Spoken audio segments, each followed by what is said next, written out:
ये हमारा इंडेक्स वाला पेज ओपन है, इसके अंदर मैं इसी के अंदर रहते हुए मैं काम करूँगा। इसी के नीचे आपको बीआर का टैग 2 दफ़ा दे देता हूँ ताकि ब्रेक्स मिल जाएँ और इसके नीचे हमने टेबल स्टार्ट करना है, तो जैसे कि टेबल से ज़ाहिर है तो हम टेबल का ही टैग क्रिएट करेंगे।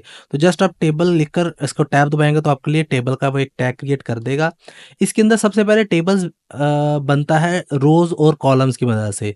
तो हम क्या करेंगे, सबसे पहले रोज़ बनाएँगे, जैसे-जैसे रोज़ बनती जाएँगी फिर उनके अंदर हम टेबल डाटा एंटर करते जाएँगे तो वो ऑटोमैटिकली उसके कॉलम बनते जाएँगे। जैसे कि अगर मैंने एक टेबल बनाना है जिसकी मुझे 5 रोज़ चाहिए, तो मैं टेबल रो क्रिएट करूँगा 1, फिर उसके बाद 2 और फिर 3, और उसको लिखने का तरीकाकार कैसे है, जैसे कि मैं आपको पहले बता चुका हूँ, टीआर लिखेंगे और उसको मल्टीप्लाई कर दूँगा मैं 5 के साथ और टैब दबाऊँगा तो 5 टीआर वो मेरे लिए क्रिएट कर देगा। अब ये बेसिकली हैं 5 रोज़ ऑफ टेबल और हर एक रो के अंदर मैं एक कॉलम बनाना चाहूँगा, तो कॉलम के लिए आप टीडी लिखोगे, टीडी मतलब टेबल डाटा, और इसके अंदर आप लिखते हो लेट्स सपोज़ सीरियल नंबर। इसी तरीके से इसी फर्स्ट वाली टेबल रो के अंदर मैं रहते हुए दोबारा से एक टीडी क्रिएट करूँगा और इसको मैं लिख दूँगा नेम, और उसके अलावा फिर दोबारा से मैं लिख दूँगा टीडी और इसके अंदर मैं लिख दूँगा मार्क्स, और अगेन से एक और टीडी बनाएँगे हम और इसके अंदर लिख देंगे रिज़ल्ट। ठीक है? मैं एक रिज़ल्ट शीट बनाने की कोशिश कर रहा हूँ।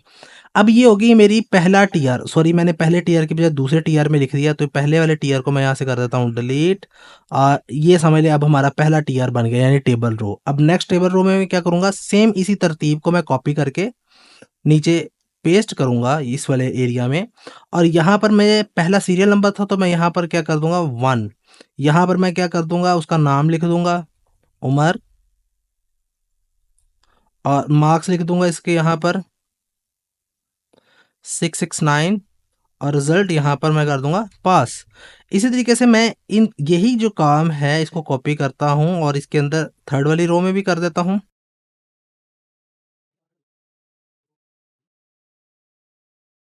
ठीक है, इसको अब मैं सेव करता हूँ और ब्राउज़र में एक दफ़ा चेक कर लेते हैं। तो ये देखिएगा हमारा टेबल उसने यहाँ पे क्रिएट कर दिया। अभी टेबल के अंदर बॉर्डर्स नहीं है तो इसलिए हमें वो टेबल की शक्ल नहीं एग्जैक्टली नज़र आ रही, लेकिन यहाँ पर देखें तो नेम के नीचे सारे नेम्स आ गए, मार्क्स के नीचे सारे मार्क्स आ गए, रिजल्ट के नीचे सारे रिजल्ट आ गए। तो इस तरीके से आप लोग इसमें टेबल क्रिएट कर सकते हैं।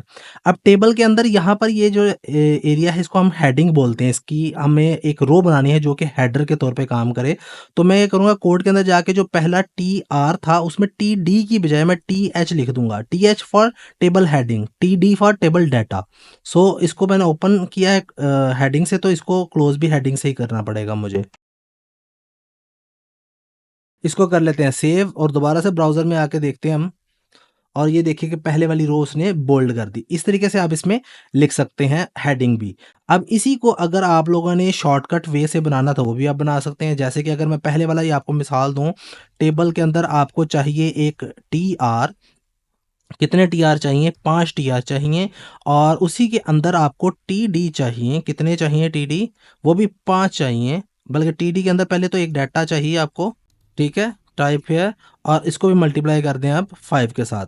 जैसे मैं टैब को दबाऊंगा तो ये देखिएगा ये इसने हमारे लिए स्ट्रक्चर बना दिया। टेबल के अंदर 5 टीआर बन गए और हर एक टीआर के अंदर 5-5 टीडी बन गए। अब इसके अंदर आप काम कर सकते हैं तो जैसे भी आपको चाहिए, ठीक है। तो इसकी वजह से आप लोग एक क्विक वे से आप अपना कोड भी लिख सकते हैं। जो हमने ये वीएस कोड एडिटर किया है ये हमारी कोडिंग की स्पीड को भी इन्हेंस करता है। अगर आपको इसमें कोई क्वेश्चन है तो आप मुझसे कमेंट सेक्शन में पूछ सकते हैं। मुझे उम्मीद है कि आपको अभी तक जो है ना जो टेबल बनाने का तरीका वो समझ आ गया होगा। नेक्स्ट वीडियो में मिलते हैं, तब तक के लिए गुड बाय।